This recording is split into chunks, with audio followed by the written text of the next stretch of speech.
So untuk betul-betul move on di masa silam, di kesalahan masa silam semua, maafkan diri sendiri. Maafkan diri sendiri. Niat memang lesson pengajaran untuk Fiza juga. Jangan benci diri sendiri. Jangan bergaduh dengan diri sendiri. Sebab yang sebenarnya buat healing ataupun untuk sembuh di masa silam tu, yang buat benda tu lambat, buat benda tu macam tak ada perubahan, diri sendiri tau. Orang dia takkan berhenti bercakap sebab orang ada mulut, dan nak tahu orang tu macam mana, apa yang keluar dari mulut dia, itulah orang tu.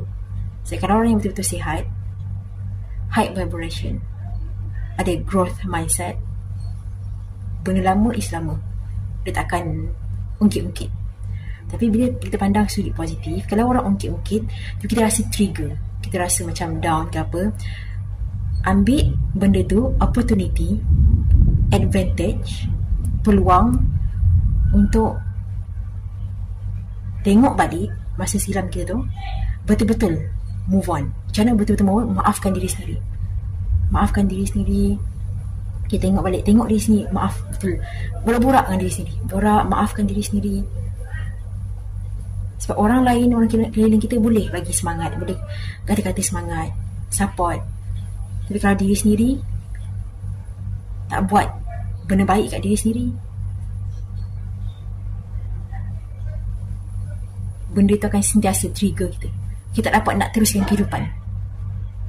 Macam ada benda tarik, kita rasa macam, apa yang aku buat masa aku kecil-kecil, macam masa aku remaja, kenapa aku buat benda ni, aku kenapa buat macam ni. So diri sendiri sebenarnya yang buat benda tu jadi besar. Be your own best friend. Oh, I love this word. Be your own best friend. Fiza